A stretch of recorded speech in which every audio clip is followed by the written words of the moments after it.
நாட்டுல சிஸ்டம்லாம் நல்லா தாங்க இருக்கு. நம்ம தான் சரியா இல்ல. அதனாலதான் டிரான்ஸ்ஃபார்மர் கிட்ட நின்று இந்த வீடியோவை போடுறேன். தலைப்புல சொன்ன மாதிரி 1 மணி நேரத்துக்குள்ள பவர் போனா திரும்ப வந்துடும். ஒண்ணும் இல்லைங்க, காலையில நான் இங்க எங்க கிராமத்துக்கு வந்தேன். காலையில ஒரு 7-8 மணிக்கு மழை பெஞ்சுது. மழை பெஞ்சவொன்னே பாத்தீங்கன்னா இந்த டிரான்ஸ்ஃபார்மர்ல வந்து ஃபயர் ஆகி கரண்ட் இல்ல. நானும் வந்து இங்க இருக்கிறவங்கள்ட்ட கால் பண்ணி, பக்கத்துல இருக்கிறவங்கள்ட்ட இதுக்கு சம்பந்தமானவங்கள்ட்ட போன் பண்ணி கூப்பிட்டா வரவே இல்லை. நேர சென்னைக்கு போன் அடிச்சேன், கம்ப்ளைண்ட் ரிஜிஸ்டர் பண்ணினேன். 1 மணி நேரத்துல கரண்ட் வந்துருச்சு, ஊருக்கே கரண்ட் வந்துருச்சு.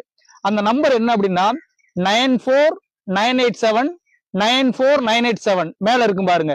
இந்த நம்பருக்கு கால் பண்ணீங்கன்னா உங்களோட வீட்டோட இபி நம்பர் இருக்கு இல்லையா, அந்த 7 டிஜிட் அந்த நம்பரை கேட்பாங்க. கம்ப்ளைண்ட் ரைஸ் பண்ணுவாங்க.